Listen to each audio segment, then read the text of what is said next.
नमस्कार दोस्तों, आपका बहुत-बहुत स्वागत है आपके अपने यूट्यूब चैनल में। तो ये रहेगी आपकी उत्तराखंड डीएलएड के लिए आपका शिक्षण अभिरुचि का मॉक टेस्ट 1। ये आपके प्रीवियस क्वेश्चंस लिए गए हैं। तो इससे आपको पता लग जाएगा कि किस प्रकार से आपका शिक्षण अभिरुचि जो है आपका पूछा जाता है। टोटल आपका पेपर जो होता है वह 200 नंबर का होता है, जिसमें 50 नंबर की आपकी जो है शिक्षण अभिरुचि पूछी जाती है, यानी 1/4 एक बटा चौथाई हिस्सा जो होता है वो आपका जो होता है टीचिंग एप्टीट्यूड पूछा जाता है। तो इसका मतलब ये आपका बहुत महत्वपूर्ण है, 50 नंबर इसके हैं। तो मैं आपको इसकी अच्छी तरह ये करा दूंगा। तो आपसे रिक्वेस्ट है कि अगर आप नए हैं चैनल में तो प्लीज़ चैनल को सब्सक्राइब ज़रूर करें और ज़्यादा से ज़्यादा अपने दोस्तों के साथ शेयर करें, ताकि मुझे भी एक मोटिवेशन मिल सके आपको अच्छे प्रश्न की सीरीज़ कराने का। चलिए अब शुरू करते हैं आज का सेशन। सबसे पहला प्रश्न आपका देखते हैं क्या कह रहा है आपका। सबसे पहला प्रश्न यहाँ पे कह रहा है आपका, छोटे बच्चों को कोई विषय वस्तु याद करने का आप सबसे अच्छा उपाय क्या समझते हैं। ठीक है, यहाँ पे जो प्रश्न रहेंगे वह आपको जो है प्राइमरी क्लास के बच्चों को ध्यान में रख करके करना है, यानी प्राथमिक विद्यालय के बच्चों को ध्यान में रख करके करना है। ठीक है, कि छोटे बच्चों को कोई विषय वस्तु याद कराने का आप सबसे अच्छा उपाय क्या समझते हैं। मन ही मन समझ लेना, ध्यान से याद करना, बार बार दोहराकर याद करना, या फिर दिमाग में बैठा लेना। ठीक है, अब वो आपकी अलग पेडागोजी है जो आप सीटेट और यूटेट में करते हो, ये आपकी अलग पेडागोजी है, क्योंकि वहाँ पे क्या था, वहाँ पे याद करना गलत था। लेकिन यहाँ पे ऐसा नहीं है, ये आपका शिक्षण अभिरुचि है, ये आपकी पेडागोजी नहीं है, आपकी शिक्षण अभिरुचि है, ये आपको ध्यान में रखना है। ठीक है, कहीं आप ऐसा कर दो कि याद करना जो होता है उस पर आप याद करना, क्योंकि वहाँ गलत होता था तो आप यहाँ उससे गलत कर दो, ऐसा नहीं है। आपको यहाँ ढंग से आपको प्रश्न देखना है। ठीक है, एक डिफरेंस ही मैंने आपको बता दिया कि वो पेडागोजी अलग है और ये आपका शिक्षण अभिरुचि है। ठीक है, तो विषय वस्तु को याद कराने का सबसे अच्छा उपाय क्या होगा, मन ही मन समझ लेना, ध्यान से याद कराना। यहाँ पे क्या है, बार बार दोहराना। जब आप प्राइमरी क्लास के बच्चों को अगर ध्यान में रखते हो तो वहाँ पे क्या है, आपको रिपीटिशन कराना है, यानी बार बार दोहराना है। जैसे टीचर बोलेगा उसके बाद बच्चे बोलेंगे। ठीक है, यही होता है आपको प्राइमरी क्लास में, ताकि बच्चा जो है उसे वस्तु उस विषय वस्तु को क्या है ध्यान से याद कर ले। तो यानी सी ऑप्शन आपका सही आंसर हो जाएगा यहाँ पे। ठीक है, अगला है ऑपरेशन ब्लैक बोल्ट, उस अभियान का सांकेतिक नाम है। ठीक है, ऑपरेशन ब्लैक बोल्ट जो आया था वह किसके तहत आया था, सर्व शिक्षा अभियान के तहत आपका जो है ऑपरेशन ब्लैक बोल्ट आया था। इसमें क्या कहा गया था, आपका जो प्राइमरी जो विद्यालय है वहाँ पे मिनिमम कितने कमरे होने चाहिए, 3 आपके जो है कमरे होने चाहिए। ठीक है, और 2 आपके जो है कम से कम 2 शिक्षक आपके होने चाहिए। ठीक है, क्या बोला मैंने, आपके 3 कमरों का आपका विद्यालय होना चाहिए और 2 आपके क्या होना चाहिए, उसमें शिक्षक होने चाहिए, जिनमें से एक जो होनी चाहिए वह क्या होनी चाहिए, महिला शिक्षिका होनी चाहिए। ठीक है, ये आपका ऑपरेशन ब्लैक बोल्ट कहता है। ठीक है, तो इसमें लिखा है ऑपरेशन ब्लैक बोर्ड उस अभियान का सांकेतिक नाम है जो प्राथमिक विद्यालयों में मूलभूत सुविधाएं उपलब्ध करवाता है। बिल्कुल सही, जो आपका ऑपरेशन ब्लैक बोर्ड था ये इसीलिए बनाया गया था कि प्राथमिक विद्यालय में मूलभूत सुविधाएं होनी चाहिए। ठीक है, मैंने बोला 3 कमरे होने चाहिए, उसमें चेयर बेंच टेबल होने चाहिए, 2 आपके शिक्षक होने चाहिए, उनमें से एक आपकी शिक्षिका होनी चाहिए, महिला शिक्षिका होनी चाहिए। ठीक है, तो मूलभूत सुविधाएं उपलब्ध करवाता है, बिल्कुल सही। श्यामपट्ट की सुविधा उपलब्ध करवाना नहीं, श्यामपट्ट के बारे में नहीं था। शिक्षकों द्वारा श्यामपट्ट के सही प्रयोग हेतु प्रशिक्षण प्रदान करता है, नहीं। प्रत्येक बच्चों को शिक्षा प्रदान करवाता है, नहीं। इसका सही आंसर होगा कि प्राथमिक विद्यालय में जो है मूलभूत सुविधाएं उपलब्ध कराना इसका जो है आपका इसका काम था आपका। ठीक है, ऑपरेशन ब्लैक बोर्ड। ठीक है,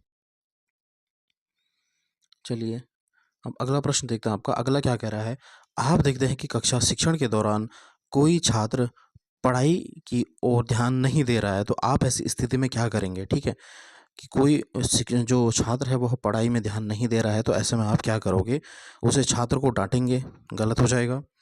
उसे चेतावनी देने के बाद कक्षा से बाहर निकाल देंगे, कक्षा से बाहर निकाल देंगे, गलत हो जाएगा। पढ़ाते समय उससे प्रश्न पूछते रहेंगे ताकि उसका ध्यान पढ़ाई में लगा रहे, बिल्कुल सही है।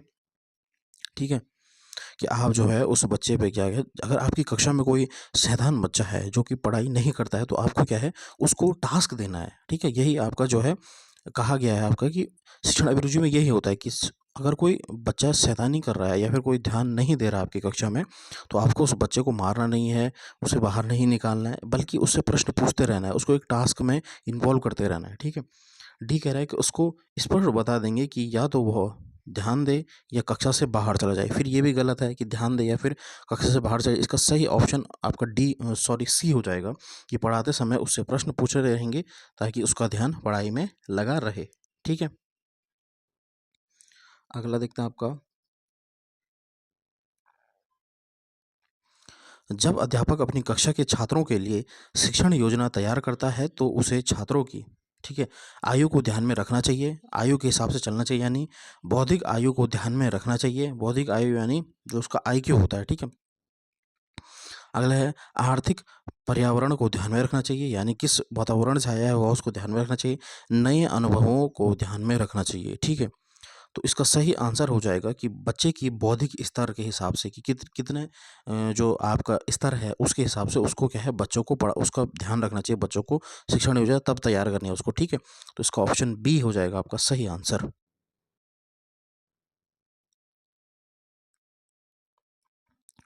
शिक्षा के क्षेत्र में ली जाने वाली परीक्षा से हम जान सकते हैं कि, यानी शिक्षा में आप जो शिक्षा के क्षेत्र में जो आप परीक्षा लेते हैं बच्चों की, उससे क्या होता है, ये आपसे पूछा गया है कि विद्यार्थी कितना बुद्धिमान है। क्या आप इसलिए करते हो ताकि विद्यार्थी कितना बुद्धिमान है? अध्यापक द्वारा पढ़ाया गया कार्य विद्यार्थी किस प्रकार प्रस्तुत करता है? यानी प्रस्तुत करना, यानी आपने पढ़ाया तो जो आप विद्यार्थी से यह जो है रखते हो कि वह क्या है, उसी प्रकार का रिपीटिशन दे आपको, यानी उसी प्रकार का क्या है, प्रस्तुत करे, यानी जैसे का तैसा दे। ये तो गलत हो जाएगा आपका, ठीक है। विद्यार्थी पूरे वर्ष में किए गए कार्य का कितना भाग याद कर सकता है, ठीक है, कितना भाग याद कर सकता है, ये भी गलत हो जाएगा। विद्यार्थी का शैक्षणिक विकास सही दिशा में हो रहा है या नहीं, ठीक है। इसका सही आंसर ऑप्शन डी हो जाएगा कि विद्यार्थी का शैक्षणिक विकास हो रहा है या नहीं, इसलिए हम क्या है, परीक्षा की जांच करते हैं, यानी ताकि पता लग सके कि विद्यार्थी में कहाँ कमी है, कितना उसको आया है, कितना और उसको हमें सिखाना है, इसलिए हम क्या है, परीक्षा लेते हैं बच्चों की।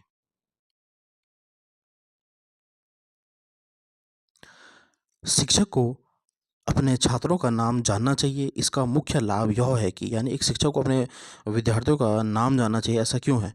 छात्र गलत कार्य से डरेंगे, छात्र अनुशासित रहेंगे, छात्रों के साथ शिक्षण का संबंध बढ़ेगा, या फिर उपरोक्त में से सभी, ठीक है। तो इसका क्या हो जाएगा आपका कि गलत कार्य से डरेंगे नहीं, अनुशासित रहेंगे नहीं, इसका हो जाएगा ताकि शिक्षक छात्रों के साथ शिक्षक का संबंध बढ़ेगा, शिक्षक छात्रों को जान सकेगा, इसलिए क्या है, उसको सभी बच्चों के क्या है, नाम याद रख पड़ेंगे, ठीक है। अध्यापक का प्रमुख गुण क्या है? अध्यापन में निपुणता, भाषण कला में सिद्धहस्ता, अनुशासन प्रियता, या फिर व्यवहार कुशलता, ठीक है। तो क्या हो जाएगा, एक शिक्षण जो है, सॉरी, एक अध्यापक जो है उसका प्रमुख गुण क्या हो जाएगा? अध्यापन में निपुणता, बिल्कुल सही, ये पहले ऑप्शन आपका सही हो जाएगा। उसको अध्यापन में क्या है, निपुणता होनी चाहिए, ठीक है। खेल विधि का सही अर्थ क्या है? तो खेल विधि आपसे पूछा जाएगा कि खेल विधि किसने दी है, तो यह दी है आपकी फ्रेडरिक फ्रेडरिक फ्रोबल ने। फ्रेडरिक फ्रोबल ने क्या है आपका प्ले वे मेथड, यानी खेल विधि, और सबसे पहले फ्रेडरिक फ्रोबल ने दी थी, ठीक है। उन्होंने क्या है, बच्चों को क्या है, खेल के द्वारा कि बच्चा सीखेगा, इसलिए उन्होंने क्या है, यह विधि बनाई थी, ठीक है। तो बालकों की मनोरंजन की इच्छा की पूर्ति मात्र है ये, बालकों की को खेल की पूर्ण स्वाधीनता मात्र है ये, बालकों की खेल प्रवृत्ति को संतुष्ट करते हुए लाभप्रद शैक्षणिक परिणाम निकालना, या फिर उपरोक्त में से कोई नहीं। तो इसका सही आंसर क्या हो जाएगा आपका? ऑप्शन सी है, बिल्कुल ऑप्शन सी है, ठीक है। कि क्योंकि ये कह रहा है कि बच्चे का मनोरंजन करने के लिए आप जो है उसको पूर्ति मात्र के लिए आप जो है खेल विधि का प्रयोग करोगे, नहीं, या फिर बच्चों को खेल करने के लिए आप जो है उससे ये विधि कराओगे, नहीं। इससे क्या होगा, खेल खेल में बच्चा सीखेगा, यानी उसे खेल भी खिलाएंगे और उससे क्या है, उसका शैक्षणिक परिणाम भी निकालेंगे।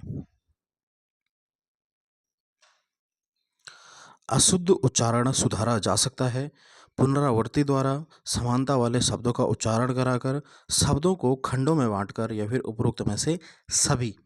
तो यानी अशुद्ध बच्चा जो है अशुद्ध बोल रहा है, तो ये आपको छोटे बच्चे के हिसाब से देखना है, ठीक है। पुनरावृत्ति द्वारा यानी रिपीटिशन द्वारा, बिल्कुल सही। समानता वाले शब्दों का उच्चारण कराकर, बिल्कुल सही। शब्दों को खंड में बांटकर, यानी छोटे-छोटे टुकड़ों में बांटकर, ताकि बच्चे को उच्चारण में आसानी हो, बिल्कुल सही। यानी डी ऑप्शन हो जाएगा उपरोक्त में से सभी इसका सही आंसर।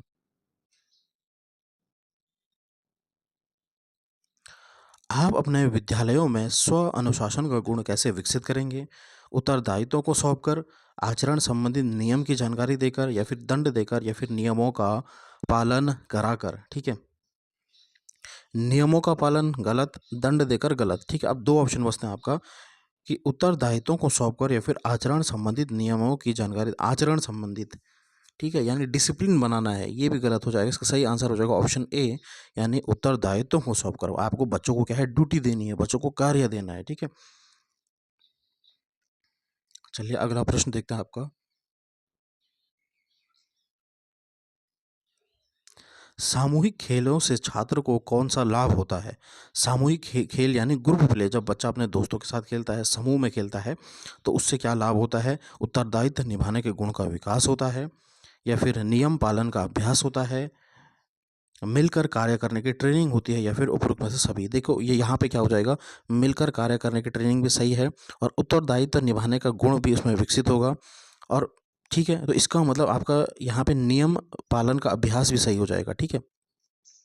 तो डी ऑप्शन हो जाएगा। इसको आपको थोड़ा अलग तरीके से सोचना है, ठीक है? ये आपका पेडागोजी के हिसाब से नहीं रहेगा, क्योंकि वहाँ पे अगर आप बोलोगे तो नियम तो वो गलत हो जाता है, ठीक है? और रटना नहीं है कि बार-बार रिपीटिशन करा रहे हो आप, बार-बार याद करा रहे हो, वह भी गलत होता है। लेकिन ये आपका क्या है, शिक्षण अभिरुचि है। इसमें आपको प्राइमरी क्लास के बच्चे के हिसाब से देखना है, ठीक है? बालक के सामाजिक व्यवहार के विकास में सबसे महत्वपूर्ण भूमिका होती है माँ की, विद्यालय की, अध्यापक की, या फिर परिवार की, ठीक है? कि सामाजिकरण व्यवहार का विकास सबसे अच्छा कहाँ होता है, वह होता है आपका विद्यालय में। तो 12 का ऑप्शन बी हो जाएगा आपका।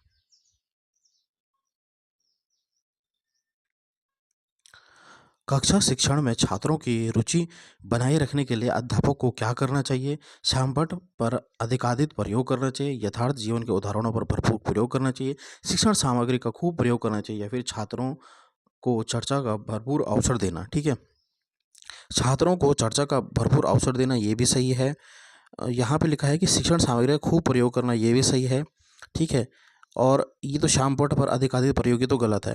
लेकिन आपको क्या है, बेस्ट आंसर ढूँढना है। ये तीनों आपके सही हैं, बी, सी, डी तीनों सही हैं, लेकिन सही ऑप्शन हो जाएगा आपका कि वास्तविक जीवन के उदाहरण से देना है बच्चों को, ताकि बच्चा क्या है, जल्दी से समझ पाए, ठीक है? हमें उसको उदाहरण भी देने हैं और गैर उदाहरण भी देना है। उदाहरण कौन से होंगे? जो उसके वास्तविक जीवन से जुड़े होंगे, ठीक है?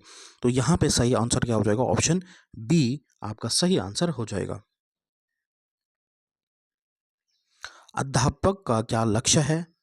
परीक्षा में छात्रों को पास करना, छात्रों को अनुशासन प्रिय बनाना, छात्रों की प्रतिभा का विकास करना, या फिर छात्रों में सामाजिक भावना पैदा करना।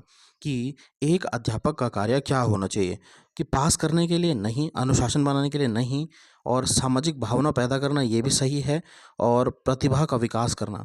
तो इसका बेस्ट ऑप्शन जो हो जाएगा वह ऑप्शन सी हो जाएगा, ठीक है? इसमें आपको बहुत कन्फ्यूजन होगा, क्योंकि इसमें आपका 2-3 आंसर सेम लग रहे हैं, ठीक है? आपको एक बेस्ट आंसर चुनना है, क्योंकि छात्रों में सामाजिक भावना पैदा करना, ये भी एक शिक्षक का दायित्व होता है, और छात्रों की प्रतिभा का विकास करना। लेकिन यहाँ पे क्या है, जो आपका सही उत्तर होगा, जो आपका बेस्ट ऑप्शन होगा, ऑप्शन सी होगा कि प्रतिभा का विकास करना एक शिक्षक का पहला दायित्व होता है। छात्र अध्यापक के किस गुण के कारण उससे प्रभावित होते हैं? ज्ञान से, नियमितता से, विषय वस्तु को समझाने की क्षमता से, या फिर उपरोक्त में से सभी, ठीक है? तो जहाँ पे भी उपरोक्त में से सभी आ जाएगा ना, ज़्यादातर यानी 90% आपका जो हो जाएगा, ये डी हो जाएगा, उपरोक्त में से सभी, ठीक है? 90% बोला मैंने, ठीक है? फिर भी आपको देखना पड़ेगा कि कौन सा आपका सही होता है। हमारे देश में वैदिक काल में कौन सी शिक्षा पद्धति प्रचलित थी? विद्यालय शिक्षा, विद्यापीठ शिक्षा, गुरुकुल शिक्षा, या फिर परिषद शिक्षा, ठीक है? कि जो आपका वैदिक काल था, वहाँ कौन सी शिक्षा थी? तो यह थी गुरुकुल शिक्षा, यानी बच्चे जो है गुरुकुल में जा कर के पढ़ते थे, ठीक है? और क्या है, लगभग 25 वर्ष की आयु के बाद वो क्या है, शिक्षण प्राप्त करके घर आते थे, ठीक है? फिर वो क्या है, अपना जो है दाम्पत्य जीवन जीते थे, फिर क्या है, संन्यास ले लेते थे। ये आपका वैदिक काल का जो है कार्य था, ठीक है? अगला देखते हैं आपका 17वां प्रश्न देखते हैं आपका। प्राथमिक अध्यापक के लिए निम्न में से किसका अध्ययन सर्वाधिक महत्वपूर्ण है? कानून का, मनोविज्ञान का, खगोल शास्त्र का या फिर सांख्यिकी का? ठीक है, तो ये तो बहुत आसान प्रश्न आपका, बाल मनोविज्ञान का। ठीक है, चाहे प्राथमिक का शिक्षक हो या फिर आपका हायर का शिक्षक हो। ठीक है, सबसे पहले क्या है, उसको बाल मनोविज्ञान की जो है जानकारी होनी चाहिए। शिक्षक अपनी कक्षा में बहुत अनुशासन रखने में सफल हो सकता है यदि वह बच्चों के प्रति हमेशा कड़ा व्यवहार करे गलत, बच्चों की इच्छा के अनुसार कार्य करे। ठीक है, यानी बच्चे जो कह रहे हैं उनकी इच्छा के अनुसार कार्य करे, बच्चों के साथ विनम्र रहे किंतु दृढ़ भी रहे, यानी विनम्र भी रहे और दृढ़ भी रहे, हैं दोनों रहे, बिल्कुल ये आपका सही लग रहा है। कभी कभी बच्चों की जिद मान लिया करें गलत, इसका ऑप्शन सी हो जाएगा आपका सही आंसर। बिल्कुल ऑप्शन सी होगा कि बच्चों के साथ विनम्र भी रहना है उसे, और जहाँ पे बच्चे गलत कार्य करें तो उसे क्या है, वहाँ पे दृढ़ भी रहना है, यानी कठोर भी रहना उसे। ठीक है,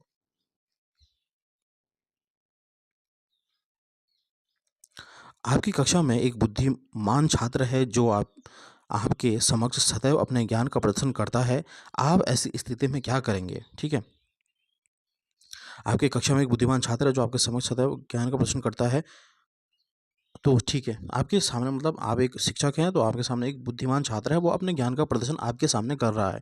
तो ऐसी स्थिति में आप क्या करेंगे? आपसे पूछा गया है, उसे उसकी रुचि के कुछ कार्य दे देंगे, उसे कुछ ऐसे कार्य दे देंगे जो वह कर ना सके, या फिर उसे डाँट कर बैठा देंगे, या फिर उसे कक्षा का नेतृत्व करने के लिए देंगे। ठीक है? तो मैंने आपको बोला कि अगर कोई बच्चा ज़्यादा ही क्या है, शैतान है, या फिर कोई बच्चा ज़्यादा ही एक्टिव है, ठीक है? उसने अपना कार्य कर दिया है, तो फिर आप क्या करोगे? उसको क्या है, कक्षा का नेतृत्व, जैसे हम नहीं बोलते हैं कि कक्षा में क्या है, मॉनिटर वगैरह बनाते हैं, तो उसी प्रकार से आपको जो है उसे कुछ कार्य देना है, ताकि वह क्या है, लग सके और क्लास को डिस्टर्ब ना करे। ठीक है? तो डी ऑप्शन आपका सही आंसर हो जाएगा। ठीक है? इस प्रकार का प्रश्न आपका 2 बार पूछा गया है। ठीक है? तो ये भी आपको ध्यान में रखना है। खेलों के माध्यम से सामाजिकता का विकास होता है क्योंकि बालक कल्पना करके खेलता है, बालक अपने बौद्धिक शक्ति का प्रयोग करता है, बालक समूह में खेलता है जिससे अनेक सामाजिक गुणों का विकास होता है, या फिर बालक स्वतंत्र होकर खेलता है। स्वतंत्र होकर खेलता है ये तो गलत हो जाएगा, कल्पना करके खेलता है ये भी गलत हो जाएगा, बौद्धिक शक्ति का प्रयोग करता है गलत। सी ऑप्शन आपका सही आंसर हो जाएगा कि समूह में खेलने से उसमें क्या है, सामाजिक गुणों का विकास होता है। ठीक है? और इस जो आपका ये आपका डीएलएड है, इसमें जो शिक्षण अभिरुचि आती है, उसमें आपका जो है ये आपका नहीं पूछा जाता है कि जो आपका पेडागोजी में जितनी थ्योरी रहती है प्याजे वाइगॉस्की, ये कुछ नहीं पूछा जाता है इसमें। इसमें केवल ऐसी प्रकार के स्टेटमेंट के टाइप के प्रश्न पूछे जाते हैं आपका। ठीक है? जिसमें आपको दिमाग लगाना पड़ता है। थोड़ा बहुत, ज़्यादा टफ नहीं पूछा जाता है आपका शिक्षण अभिरुचि। स्कूल के वातावरण में निम्नलिखित में से किसका बुद्धि पर सबसे अधिक प्रभाव पड़ता है? स्कूल के वातावरण में निम्नलिखित में से किसका बुद्धि पर सबसे अधिक प्रभाव पड़ता है? पाठ्यक्रम का, पाठ्यकृत पाठ्यक्रमेतर का, यानी करिकुलम का, अनुशासन का, या फिर उपरोक्त में से सभी? तो इसका सही आंसर क्या होता है? स्कूल के वातावरण में निम्नलिखित में से किसका बुद्धि पर, यहाँ पे पूछ रहा है किसका बुद्धि पर सबसे अधिक प्रभाव पड़ता है, तो वह क्या है, आपका पाठ्यक्रम है। ठीक है? 21 का ए आंसर हो जाएगा आपका। बालकों को सामाजिक व्यवहार की शिक्षा दी जाती है कक्षा शिक्षण के द्वारा, पाठ्यक्रम के द्वारा, विद्यालय में सामाजिक एवं सांस्कृतिक गतिविधियों के द्वारा, या फिर टोली शिक्षण के द्वारा। ठीक है? तो बालकों को सामाजिक व्यवहार की शिक्षा कब दी जाएगी? जब उससे क्या है, सामाजिक और सांस्कृतिक गतिविधि कराएंगे हम। ठीक है? विद्यालय में। ऑप्शन सी आपका सही आंसर हो जाएगा। ठीक है? शिक्षा मनोविज्ञान का अध्ययन अध्यापक को इसलिए करना चाहिए ताकि, यानी एक शिक्षक को जो है मनोविज्ञान का जो अध्ययन क्यों करना चाहिए? ठीक है? इससे शिक्षक को आत्मसंतुष्टि मिल सके। अपनी आत्मसंतुष्टि के लिए शिक्षक जो है मनोविज्ञान पढ़ रहा है, ये तो गलत है। इससे वह दूसरे को प्रभावित कर सके, यानी दूसरे को प्रभावित करना गलत है। इससे वह अपनी परीक्षाओं में प्रथम आ सके, कि सपोज आप पेपर दे रहे हैं, आप शिक्षण अभिरुचि पढ़ रहे हैं, तो आप क्या है, अपने एग्जाम पास करने के लिए कर रहे हो। ठीक है? ये गलत हो जाएगा आपका। ठीक है? इसकी सहायता से अपने शिक्षण को अधिक प्रभावशाली बना सके। बिल्कुल ऑप्शन डी आपका सही आंसर हो सके, कि एक शिक्षक को जो है मनोविज्ञान इसलिए पढ़ना चाहिए ताकि वह क्या है, अपने अधिगम को अधिक प्रभावी बना सके, और अपने शिक्षण को, अधिगम नहीं, अपने शिक्षण को अधिक प्रभावी बना सके। शिक्षकों को बालकों में राष्ट्रीयता के विकास हेतु क्या करना चाहिए? बालकों में राष्ट्रीयता का विकास करना है तो इसके लिए क्या करना चाहिए? राष्ट्रीय पोशाक धारण करने वाली कलाकृतियाँ करानी चाहिए, राष्ट्र कार्यक्रमों में भाग लेना चाहिए, या फिर विद्यालय में राष्ट्र कार्यक्रमों को आयोजित करना चाहिए, या फिर राष्ट्र के विरोधी तत्वों का दमन करना चाहिए। ठीक है, ये तो आपका गलत हो जाएगा। ठीक है, 2400 का ये तो आपका गलत है। ठीक है, और खुद जो कि राष्ट्र पोशाक पहननी चाहिए, गलत। शिक्षक नहीं लेगा भाग, एक बच्चे को लेना आपने, यानी विद्यालय में राष्ट्र कार्यक्रमों को आयोजित कराना चाहिए। यहाँ पे क्या प्रश्न पूछ रहा है कि शिक्षक का क्या दायित्व बनता है कि बच्चों में राष्ट्रीयता का विकास करना है। ठीक है, तो ऐसा नहीं कि शिक्षक खुद राष्ट्र का जो है पोशाक पहन करके खुद वह कार्य कर रहा है, ये तो गलत हो जाएगा। या फिर खुद जो है वहाँ पे देशभक्ति के जो है कार्यक्रम में भाग ले रहा है, ऐसा भी नहीं करना है। उसको क्या करना है, कार्यक्रम को आयोजित करना है, लेकिन जो भाग लेंगे वह कौन लेंगे, बच्चे लेंगे। इससे क्या हो जाएगा, उसमें बच्चों में क्या हो जाएगा, राष्ट्र का विकास हो जाएगा। ऑप्शन सी आपका सही आंसर हो जाएगा। ठीक है, अगला प्रश्न है, प्राइमरी स्तर पर छात्रों को मातृभाषा में पढ़ाना बेहतर होता है क्योंकि। ठीक है, आपका एनसीएफ 2005, यानी मैं आपको बता देता हूँ, एनसीएफ 2005 यानी राष्ट्रीय पाठ्य चर्चा रूपरेखा, इसने क्या बोला था कि बच्चे को जो है सबसे पहले उसकी मातृभाषा पढ़ानी चाहिए। ठीक है, और यही आपका जो राष्ट्रीय शिक्षा नीति, जो नई शिक्षा नीति है एनईपी 2020, ठीक है, इसने कहा था, क्या बोला था इसने, कि हमें क्या है 5वीं तक बच्चे को उसकी मातृभाषा में ही पढ़ाना है। ठीक है, कोई अन्य भाषा नहीं पढ़ानी है। बच्चा सबसे अच्छा कौन किस में सीखता है, अपनी मातृभाषा में सीखता है। तो बच्चों की पढ़ाई स्वाभाविक वातावरण में होगी, आगे चलकर नौकरी मिलने की संभावना तो गलत हो जाएगा। बच्चों की बुद्धि की तेजी से विकास होगी, बुद्धि से कोई रिलेशन नहीं है इसका। आत्मविश्वास बढ़ता है, गलत। इसका ऑप्शन ए हो जाएगा सही आंसर, कि बच्चों की पढ़ाई एक स्वाभाविक वातावरण में होगी, क्योंकि मातृभाषा सबसे पहले बच्चा क्या सीखता है, अपने परिवार से, अब वो मातृभाषा सीखता है। जब बच्चा सबसे पहले विद्यालय में आता है, छोटा बच्चा है, विद्यालय में आता है, तो उसे सबसे पहले वह किस में आप सहज रहता है, अपनी मातृभाषा में सहज रहता है। ठीक है, तो हमें क्या है, प्राथमिक विद्यालय में उसकी मातृभाषा में ही बच्चे को क्या है, शिक्षण जो कराना है। ठीक है, तो स्टूडेंट्स ये रहे आपके 25 महत्वपूर्ण प्रश्न आपके टीचिंग एप्टीट्यूड से। ठीक है, और ऐसी ही एमसीक्यू की सीरीज़ में आपको डेली लाता रहूँगा। लेकिन आपसे एक रिक्वेस्ट है कि अगर आपको ये वीडियो पसंद आती है और मेहनत पसंद आती है, तो प्लीज़ आपसे रिक्वेस्ट है कि चैनल को लाइक करें, कमेंट करें, और प्लीज़ चैनल को सब्सक्राइब ज़रूर करें। आपका एक सब्सक्रिप्शन का बटन एक गुरु दक्षिणा के रूप में हमारे लिए काम करेगा। ठीक है, और ऐसे ही मोटिवेशन बनाएगा कि ताकि मैं आपको जो है बेहतर से बेहतर कंटेंट ला सकूं। ऐसे ही 25-25 महत्वपूर्ण प्रश्नों की सीरीज़ मैं आपके लिए लाता रहूँगा। और अगर आपका जो है सपोर्ट अच्छा रहेगा तो रीजनिंग वगैरह, मैथ्स वगैरह भी आपके लिए लाऊँगा। लेकिन प्लीज़ आप चैनल को सब्सक्राइब ज़रूर करें और ज़्यादा से ज़्यादा शेयर ज़रूर करें। ठीक है, धन्यवाद। जय हिंद, जय भारत, जय उत्तराखंड।